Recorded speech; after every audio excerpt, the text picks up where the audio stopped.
سرکار غریب نواز رضی اللہ تعالیٰ عنہ کے آستانے سے جو فیض بٹتا ہے، اپنے اور غیر سب وہاں سے فائدہ اٹھاتے ہیں، سب لوگوں کو برابر فائدہ اٹھایا جاتا ہے۔ اسی لیے میرے عزیزو، یہ آزمائشوں کے دور میں میری صرف ایک ہی گزارش ہے، اپنا ایمان مضبوط کرو۔ یہ کا نام اجمیر معلیٰ ہے، جہاں اللہ تعالیٰ دعائیں قبول فرماتا ہے۔ ہم اپنی آستھا ہی نہیں رکھتے میرے عزیزو، اپنی جان بھی حاضر ہے غریب نواز کے قدموں کے لیے۔ اس لیے میں کہنا چاہتا ہوں، سرکار غریب نواز رضی اللہ تعالیٰ عنہ کے رکشک، یہ لوگ اگر یہ سمجھتے ہیں کہ مسلمان بکھر گئے ہیں، ٹوٹے ہیں، بکھرے ہیں، ان کے پاس کوئی طاقت نہیں، کوئی سیاست نہیں، اور ہم جس کو چاہیں آکرمن کر کے ختم کر دیں، ہو سکتا ہے ہم سب کو مار ڈالو تمہاری طاقت کے ذریعے، لیکن وہ غریب نواز ہے۔ اپنے باپ داداؤں کی تاریخ یاد رکھنا، پوچھنا، جو غریب نواز کو اٹھانے کی کوشش کیا اٹھ گئے، اور وہ دھرتی پہ آج بھی آباد ہے۔ انشاءاللہ قیامت تک اجمیر معلیٰ چمکتا رہے گا۔ الحمدللہ وکفا وسلام علی حبیبہ المصطفیٰ، اما بعد فاعوذ باللہ من الشیطان الرجیم، بسم اللہ الرحمن الرحیم۔ ومن اظلم ممن منع مساجد اللہ ان یذکر فیہا اسمہ وسعی فی خرابها، صدق اللہ مولانا العظیم۔ بارگاہ رسالت مآب صلی اللہ علیہ وسلم میں درود پاک کا ہدیہ پیش کریں۔ اللہم صل علی سیدنا و مولانا محمد معدن الجود والکرم وآلہ واصحابہ الکرام وابنہ الکریم وبارک وسلم صلاة دائمة سرمدا ابدا۔ اللہ عز و جل قرآن عظیم میں ارشاد فرماتا ہے، اس سے بڑا ظالم کون جو اللہ کی مسجدوں میں اللہ کا ذکر کرنے سے روکتا ہے، وہ سب سے بڑا ظالم ہے۔ ومن اظلم ممن منع مساجد اللہ، اللہ کی مسجدیں، اللہ کا گھر اس کے ذکر پاک کے لیے ہوتی ہیں، اس کی عبادت کے لیے ہوتی ہیں، اور جو اللہ تبارک و تعالیٰ کے ذکر سے اور اس کی عبادت سے روکے، اللہ قرآن میں فرماتا ہے وہ سب سے بڑا ظالم ہے۔ میرے عزیزو، تاریخ اگر دیکھتے ہیں ہم تو ہر زمانے میں معرکہ حق و باطل ہوتا رہا ہے۔ باطل طاقتیں ہمیشہ یہ چاہتی ہیں کہ اللہ کے ذکر کو روکیں، کیونکہ طاغوت، شیطان جس کا ذکر قرآن میں ہے، وہ ہمیشہ سے یہ چاہتا رہا ہے کہ اللہ کا ذکر کرنے والوں کو روک دیا جائے، کیونکہ اس نے اللہ تبارک و تعالیٰ سے یہ وعدہ کیا، چیلنج کیا تھا، لَأَقْعُدَنَّ لَهُمْ صِرَاطَكَ الْمُسْتَقِيمِ، اے رب میں تیرے سیدھے راستے پر بیٹھ جاؤں گا، ثُمَّ لَآتِيَنَّهُمْ مِنْ بَيْنِ أَيْدِيهِمْ وَمِنْ خَلْفِهِمْ وَعَنْ أَيْمَانِهِمْ وَشِمَائِلِهِمْ، اور میں اس سیدھے راستے پر جو بھی گزرے گا اس کو کبھی سامنے سے آ کر بہکاؤں گا، کبھی پیچھے سے آ کر بہکاؤں گا، کبھی دائیں سے کبھی بائیں سے۔ اور اللہ تبارک و تعالیٰ سے شیطان مردود یہ کہتا ہے، وَلَا تَجِدُ أَكْثَرَهُمْ شَاكِرِينَ، تو تیرے بندوں میں شکر گزار بندے نہیں پائے گا۔ مطلب یہ ہے کہ ابلیس لعین مسلسل یہ کوشش میں ہے کہ اللہ تبارک و تعالیٰ کے بندوں کو اس کے ذکر سے دور کرے، اس کے شکر سے دور کرے۔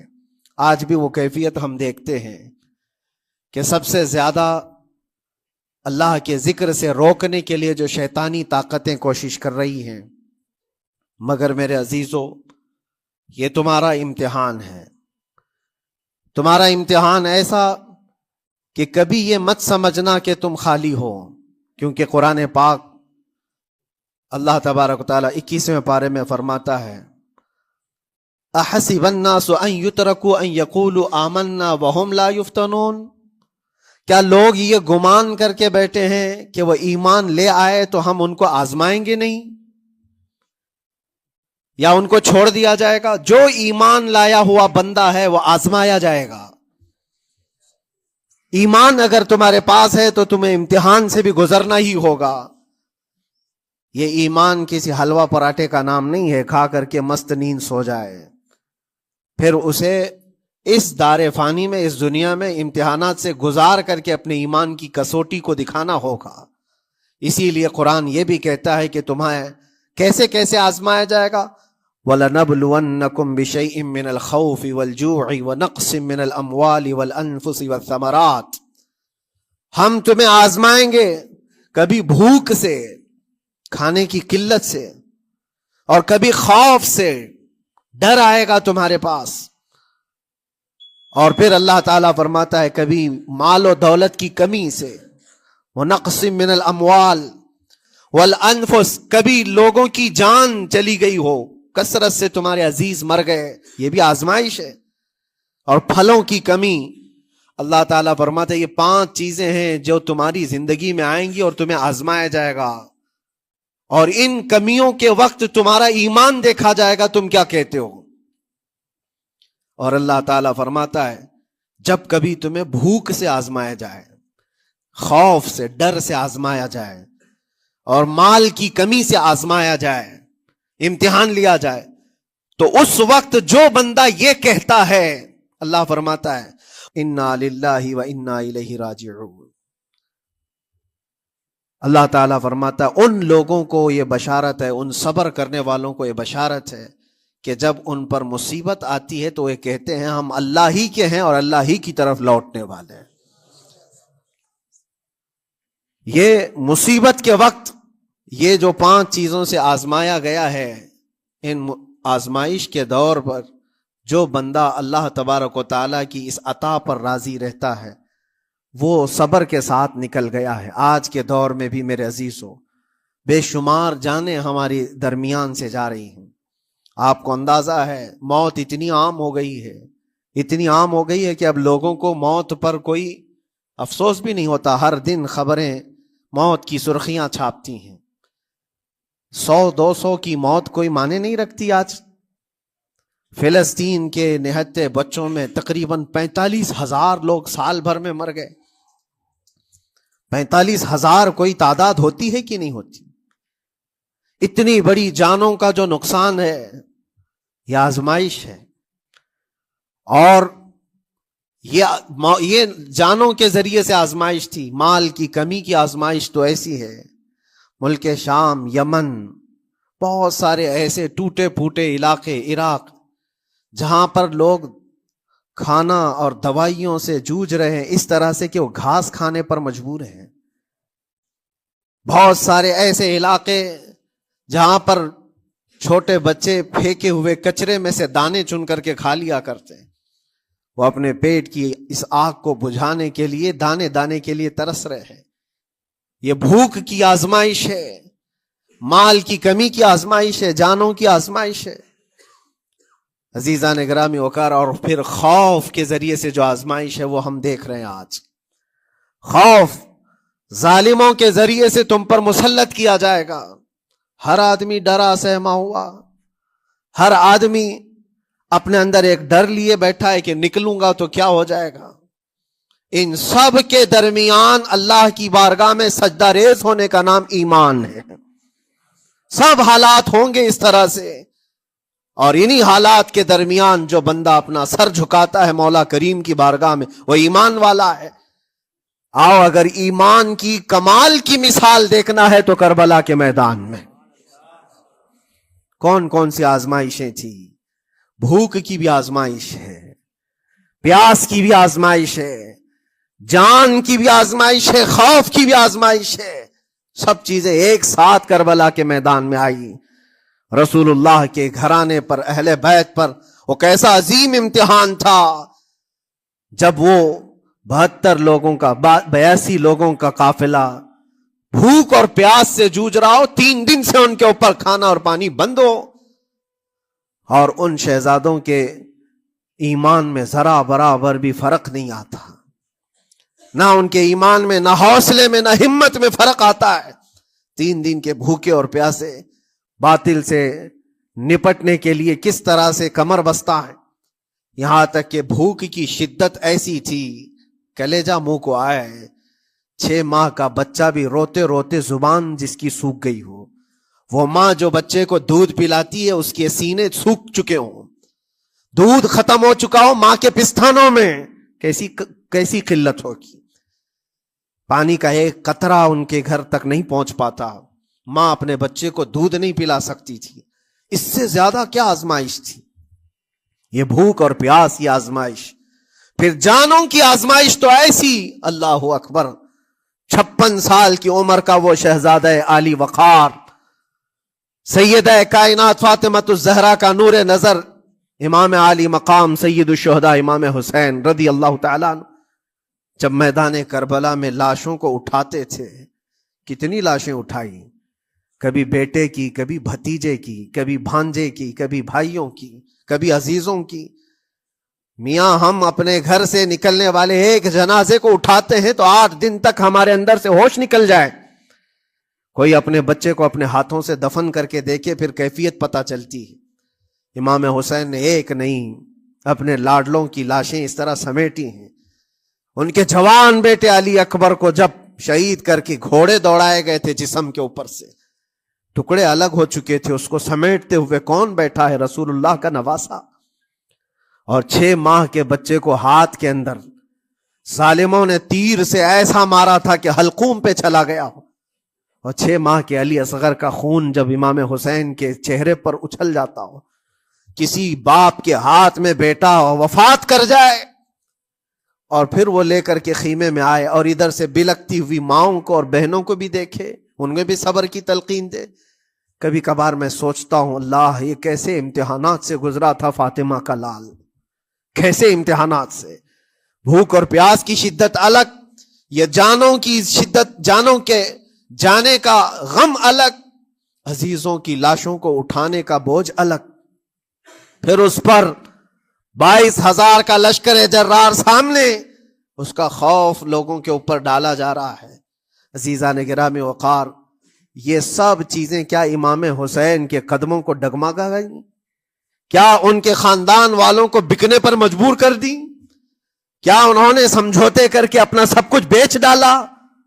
ایک خیمے کا ایک بچہ بھی امام حسین کا نکل کر کے آیا ہو تو مجھے تاریخ بتا دو. بلکہ تاریخ تو آج یہ کہتی ہے، سرداد نہ داد دست در دست یزید، حقا کے بنا لا الہ است حسین. سر دے دیا مگر ہاتھ یزید کے ہاتھ میں نہیں دیا. حق تو یہ ہے کہ لا الہ کی جڑ کا نام حسین ہے. آج وہ امتحان قیامت تک کی تمہارے ساتھ ہوتا رہے گا، قیامت تک تمہارے ساتھ یہ آزمائش ہوتی رہے گی، کبھی بھوک سے، کبھی ڈر سے، کبھی جانوں کے نقصان سے. لیکن پھر تمہیں دیکھا جائے گا تم بکتے کتنے ہو، نکلتے کتنے ہو، ہواؤں کے پجاری کتنے ہیں، خواہشات نفس کو ماننے والے کتنے ہیں، اپنے کمفرٹ زون میں جینے کے لیے ایمان کا سودا کرنے والے لوگ کتنے ہیں. یہ آزمائش ہوتی رہے گی. میرے عزیزو، ایمان اس کا نام نہیں ہے کہ تم گھر میں آرام سے بیٹھے رہو گے اور کوئی امتحان نہیں ہوگا. امتحان تو ہوگا، آزمائش تو ہوگی. آج جو بھی حالات ہیں اس پر میں یہی کہوں گا، ایک بات ہو سکتا ہے کروڑوں مسلمانوں کے دلوں میں آج یہ نروس پن آئے، اتنے برے حالات ہوتے ہیں، اللہ ہمارے ساتھ ہے یا نہیں؟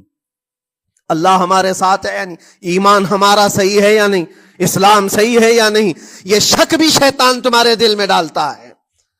کبھی تمہارے اوپر مصیبتوں کے پہاڑ ٹوٹ جائیں تو شک ڈالتا ہے شیطان تاکہ تمہارا ایمان ڈگمگا جائے. میرے عزیزو، مسلمان ہونے کا مطلب یہ نہیں ہے کہ تم صرف محلات میں جیو گے اور تخت و تاج کے مالک ہی رہو گے، ایسا نہیں ہے. ایمان والوں کو احد میں 70 جانیں بھی دینی پڑی ہے. بدر میں ان کے ساتھ جو معاملات ہوئے ہیں، فتح اگرچہ بدر میں ہوئی لیکن جنگ احد کا اگر منظر دیکھو گے، اللہ اکبر. وہ رسول پاک صلی اللہ تعالی علیہ وسلم کے شہدائی صحابہ جب احد کے میدان میں کھڑے تھے، 70 صحابہ کی ایسے جانیں گئی ہیں. اگر میں تفصیل بتاؤں تو بہت لمبا وقت ہوگا. ایک صحابی ہیں حضرت انس بن نزیر، پورے جسم میں ایک انگلی کے علاوہ کچھ نہیں ملا، کچھ نہیں ملا. شہادت کی ایک انگلی سے ان کو پہچانا گیا. حضرت سعد بن ربیع، یہ ایسے صحابی ہیں جن کا پیٹ پورا پھاڑ دیا گیا تھا اور 12 نیزے مارے گئے تھے. وہ سید الشہداء امیر حمزہ بھی تو اسی احد کے میدان میں شہید ہوئے، جن کو بھالے سے مارا گیا اور چیر کر کے ان کا کلیجہ چبایا گیا تھا. عبداللہ بن جہش اسی میدان میں انتقال کیے ہیں جن کے جسم کے 80 ٹکڑے کر دیے گئے تھے اور ہر ٹکڑے کا ہار بنا کر ظالموں نے پہنا تھا، ہار بنا لیا تھا جسموں کے. یہ سارے منظر احد کے میدان میں ہوئے. اور کون سے ایمان والے؟ وہ رسول اللہ کی اقتداء میں نماز پڑھنے والے، حضور پاک کے چہرے انور کو دیکھنے والے. جب ان کے ساتھ یہ آزمائشیں ہو سکتی ہیں تو ہم کون سی گاجر مولی ہیں؟ ہمارے ساتھ بھی آزمائشیں ہوں گی. جس کا جیسا ایمان ہوگا ویسا وہ امتحان بھی دے گا، اسی امتحان سے وہ گزارا جائے گا. مگر میں آج کروڑوں مسلمانوں کے دلوں کے بارے میں یہ بات کہنا چاہتا ہوں کہ اگر نروس پن ہے کہ یہ حالات ایسے کیوں ہیں، حالات ہر زمانے میں ہوتے رہیں گے. ستیزہ کار رہا ہے ازل سے تا امروز، شرار ابو لہبی سے چراغ مصطفی. ہماری تاریخ ہے، یہ تاریخ ہے میرے عزیزوں. اللہ تعالیٰ قرآن میں فرماتا ہے تِلْكَ الْأَيَّامُ نُدَاوِلُهَا بَيْنَ النَّاسِ. یہ دن ہیں جو ہم لوگوں کے درمیان پلٹتے رہتے ہیں. کبھی تم بادشاہ بنو گے، کبھی فقیر بن جاؤ گے. اور آج جو تخت پر ہیں ہو سکتا ہے وہ کل ڈگر ڈگر گھوم رہے ہوں. آج جن کو طاقت کا نشہ ہے ہو سکتا ہے وہ بھیک مانگنے پر بھی مجبور ہو جائے. لیکن ایک بات یاد رکھنا، نروس پن اپنے دل میں آنے نہ پائے. ان حالات سے دیکھ کر کے گھبرا نہ جانا. ایمان تمہارا سچا ہے، اللہ کل بھی تمہارے ساتھ، آج بھی تمہارے ساتھ. بس تمہاری عبادت میں فرق آنے نہ پائے، تمہارے سجدوں میں کمی ہونے نہ پائے، تمہارے ایمان میں تزلزل آنے نہ پائے. اللہ ایک ہے تو ایک ہے، اللہ سچا ہے تو سچا ہے. میں نے اللہ کو نہیں دیکھا لیکن اللہ پر ایمان ضرور ہے. یہ یقین اور یہ عقیدہ تمہارا مضبوط رہے. ہاں ہمیں معلوم ہے، کچھ لوگ ہم سے پوچھتے بھی ہیں، اللہ تبارک و تعالیٰ پوری کائنات کا مالک جس نے ہر چیز پیدا کیا اور اس کی عبادت کرنے والے ہو آپ، لیکن پھر اسی اللہ رب العزت کی یہ مسجدیں کیوں ڈھائی گئی؟ کیوں مسجدوں کو ختم کیا جا رہا ہے؟ اللہ کے ذکر کو روکنے کے لیے طاقتیں پوری مسجدوں کو ڈھانے کی کیوں بات کرتی ہیں؟ پھر اللہ کچھ کیوں نہیں فرماتا؟ میرے عزیزو، یہ کائنات ہے جس کو اللہ نے اسباب پر بنا کر بھیجا ہے اور تمہیں عمل کے لیے بھیجا گیا ہے. تمہارا عمل دیکھنا ہے، تم کتنے پابند ہو، تم کتنے اپنی حفاظت کرتے ہو، تمہارے ایمان کی، تمہاری عبادتوں کی، تمہاری مسجدوں کی. تم مسجدیں خالی کر کے گھوم رہے ہو، فجر کی نماز میں اپنے گھروں پر سوئے ہو اور پھر اللہ کے گھروں کی حفاظت کی بات کر رہے ہو کہ مسجدیں ڈھائی جا رہی ہیں، مسجدوں پر آکرمن ہوتا ہے. یہ ساری باتیں کیوں؟ تم جب ان صفوں کو خالی کر دو گے، یہ مسجدیں چیخ چیخ کر پکارتی ہیں اللہ کی بارگاہ میں. پل بھر میں بنا لی، شب بھر میں بنا لی مسجد تو ایمان کی حرارت والوں نے. من اپنا پرانا پاپی تھا، بچپن سے نمازی بن نہ سکے. مسجدیں بڑی بڑی شاندار بنا لینا اور اس کو آباد نہ کرنا، یہ بھی تو ظلم ہے. آپ ان مسجدوں کی حفاظت کی جو بات کر رہے ہیں، ان مسجدوں کی حفاظت صرف کمیٹیاں بنانے سے نہیں ہوتی، نمازوں سے ہوتی ہے، اس کے اندر تلاوت قرآن سے ہوتی ہے. عزیزان گرامی، اور پھر یہ بات ان ظالموں کے لیے کہ اگر وہ ہاتھ لگا کر مسجدوں کو اٹھاڑنا، پھینکنا، اس کو اپنی طاقت کا ذریعہ سمجھتے ہیں تو سمجھ لو تھوڑے دن کی بات ہے. اگر اسی کا نام طاقت ہے کہ عبادت گاہوں کو مسمار کر کے طاقت کے تخت کو بٹھایا جائے، تو یاد رکھنا بڑھتے بڑھتے بڑھتے تمہارا نشہ کہیں تمہیں فرعون نہ بنا دے. اور اگر فرعون بن گئے تو انتظار کرو، اللہ تعالیٰ بڑے بڑے فرعونوں کو صرف پانی سے ہلاک کرتا ہے. بہت بڑے بڑے نمرودوں کو اللہ تعالیٰ مچھر سے ہلاک کرتا ہے. وہ ابرہہ بھی تو آیا تھا جو کعبہ ڈھانے کے لیے آیا تھا، ہاتھیوں کا لشکر لے کر آیا تھا، جس کا ذکر قرآن پاک میں الم تر کیف فعل ربک باصحاب الفیل. اے محبوب، کیا آپ نے نہیں دیکھا ہاتھی والوں کے ساتھ اللہ نے کیا معاملہ کیا؟ پورا ہاتھیوں کی فوج لے کر آیا تھا کعبے کو ڈھانے کے لیے. ہوا کیا؟ کعبہ کو ڈھانے کے لیے اتنی خطرناک فوج تھی اور مکہ والوں میں لڑنے کی اتنی طاقت نہیں تھی. اللہ کریم نے ابابیل چڑیوں کی ایک فوج کو بھیجا. ہاتھی کہاں اور چڑیا کہاں؟ کوئی مقابلہ ہوتا ہے؟ کوئی مقابلہ ہے؟ تصور میں نہیں آتا. لیکن رب تبارک و تعالیٰ کا ایک دستور ہے، بڑی بڑی طاقتوں کو چھوٹی طاقتوں سے ہلاک کرتا ہے۔ چھوٹی چھوٹی سی چڑیاں ایک ہاتھ میں تمہارے آ جائیں، ایک چونچ میں اور 2 پاؤں میں کنکریاں لے کر آتی تھی، اوپر سے صرف وہ کنکریاں گراتی، ہاتھیوں کے پیٹ پھٹ جاتے اور آگ لگ جاتی تھی۔ اللہ تبارک و تعالیٰ کی طاقت کا یہ مشاہدہ، قوت کا ایک ہلکا سا اظہار جو مکہ کی ان وادیوں میں ہوا، منا، اور اللہ تعالیٰ فرماتا ہے فَجَعَلَهُمْ كَعَصْفٍ مَأْكُولٍ، اللہ نے ان کو ایسا کر دیا جیسے کھائی ہوئی مرغی ہوتی ہے، نوچ نوچ کر کے کھا کر چھوڑی ہوئی مرغی ہو، پوری فوج کی حالت ایسی ہو گئی تھی۔ کعبہ مکرمہ کو ڈھانے کے لیے آئے، تب اللہ تبارک و تعالی ظالموں کو کس طرح سے نیست و نابود فرمایا۔ ہمیں یقین ہے میرے عزیزوں، اللہ تبارک و تعالی وہ ابابیل بھیجنے والا مولا آج بھی زندہ اور ہمیشہ زندہ رہے گا۔ وہ حی اور قیوم ہے، ہمیشہ سے زندہ ہے اور ہمیشہ زندہ رہے گا، لیکن تمہارا امتحان ہوتا رہے گا، تمہارا امتحان ہوتا رہے گا۔ اللہ کے نبی صلی اللہ تعالی علیہ وسلم کے لیے مدد آئی ہے تو اس کا مطلب یہ نہیں ہے کہ وہ صرف بیٹھ کر کے مدینے میں دعائیں کرتے تھے، نہیں، عمل کے میدان میں اترے بھی ہیں۔ صحابہ نے بھوک اور پیاس برداشت کی ہے، کتنے کتنے دنوں تک وہ ایک کھجور پر پورا دن گزارتے تھے، پیوند لگے کپڑے۔ حضرت ابو ہریرہ فرماتے ہیں ہم تو ایک جنگ سے ایسے واپس آئے تھے کہ ہمارے پاؤں کے پورے ناخن اکھڑ گئے تھے، پاؤں کے ناخن اکھڑ گئے۔ خندق کے میدان میں خود نبی پاک صلی اللہ علیہ وسلم اپنے ہاتھوں سے خندق کھودتے رہے، اور پیٹ پر پتھر باندھنا، یہ سب مشقتیں، سٹرگل کیا ہے۔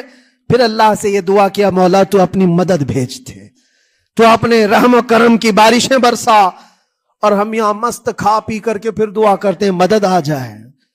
تم نے محنت کون سی کی، کون سی مشقت کی؟ میرے عزیزوں، اگر محنت و مشقت میدان میں اتر کر کرنے کا موقع نہیں ہے تو عبادتیں تو کرو اپنی پوری، اپنی نمازیں تو کمپلیٹ کر لو اور اللہ کو راضی کرو۔ اپنے گناہوں سے اگر وہ غضبناک ہے تو توبہ کرو۔ اور جاتے جاتے یہ بات بھی میں عرض کروں گا کہ آج جن لوگوں کو ایسا لگتا ہے کہ یہ کھیل تماشا ہے، ایک بات یاد رکھنا، کسی مسجد کے ختم ہو جانے سے یا مومن کے کسی کے ہار جانے سے ایمان کبھی ہارتا نہیں ہے، ایمان ہمیشہ جیتتا ہے۔ تھوڑی دیر کی تکلیف تو مومن کو ہو سکتی ہے، لیکن اس کے ساتھ ایمان ہے تو ہمیشہ سر بلند ہے۔ اس سے بڑی کوئی کامیابی کیا ہے؟ ہم نے دیکھا ہے کربلا کی تاریخ میں جیتا کون ہے؟ دنیا کی نظر میں، اس وقت کی میڈیا کی نظر میں، اس وقت کے جو کتے ہوں گے ان کی نظر میں یزید جیتا ہوگا، لیکن قیامت تک ہر مومن کہتا ہے بادشاہ است حسین، بادشاہ است حسین۔ ایمان کی جیت ہمیشہ ہے، اگرچہ وہ ٹکڑوں میں بدل جائے، اگرچہ وہ 1000 ٹکڑوں میں ہو جائے۔ آج بھی پھریرا لہرا رہا ہے تو حسین اعظم کا لہرا رہا ہے۔ اسی لیے یاد رکھو، صرف تخت پہ چڑھ کر بیٹھنے کا نام جیت نہیں ہے۔ ابھی الیکشن بھی گزرا، کچھ لوگ نروس ہوں گے کہ ہم ہار گئے، اگر وہ ایمان والے ہیں، سچے ایمان والے ہیں تو انہیں یاد رکھنا چاہیے جیت اور ہار صرف تخت حاصل کرنے کا نام نہیں ہے، دلوں پر حکومت کرنے کا نام جیت ہے۔ اور آج 800 سال گزر گئے، ہند الولی سلطان الاولیاء غریب نواز کی حکومت ہم سب پر قائم ہے۔ کس بات کی حکومت ہے یہ دلوں کی حکومت ہے۔ اور وہاں جو ہاتھ لگانے کی کوشش کر رہا ہے وہ اپنے ہاتھوں کو بچا لے، آگ تمہارا انتظار کر رہی ہے، آگ تمہارا انتظار کر رہی ہے۔ اس لیے کہ اللہ فرماتا من عادی لی ولیا فقد آذنتہ بالحرب، جس نے میرے ولی سے دشمنی کی میں اس کو اپنے ساتھ جنگ کا اعلان کرتا ہوں۔ اور اب تعالیٰ سے جنگ کرنے کے لیے تیار ہو؟ اللہ کے ولی سے مقابلہ کرنا چاہتے ہو؟ اللہ کے ولی کو چھونا چاہتے ہو؟ رب تعالیٰ فرماتا ہے جو اللہ کے ولی سے دشمنی کرتا ہے اسے میں اپنے ساتھ جنگ کا اعلان کرتا ہوں۔ ہے کسی کی ہمت و طاقت اللہ سے جنگ کرنے کی؟ تو جو یہ چاہتے ہیں کیڑے مکڑوں کی موت مرو گے، اس سے بھی خطرناک ذلیل ہو کر مر جاؤ گے۔ اجمیر معلیٰ یہ صرف اور صرف ایک دھرتی کا نام نہیں ہے، اللہ کے ولی کی آباد کی ہوئی مقدس زمین ہے۔ اور ہم سنیوں کی آستھا ایسے ہے، امام اہل سنت فاضل بریلوی اعلیٰ حضرت فرماتے ہیں دنیا بھر میں جہاں دعائیں قبول ہوتی ہیں ان جگہوں میں سے ایک جگہ کا نام اجمیر معلیٰ ہے، جہاں اللہ تعالیٰ دعائیں قبول فرماتا ہے۔ ہم اپنی آستھا ہی نہیں رکھتے میرے عزیزوں، اپنی جان بھی حاضر ہے غریب نواز کے قدموں کے لیے۔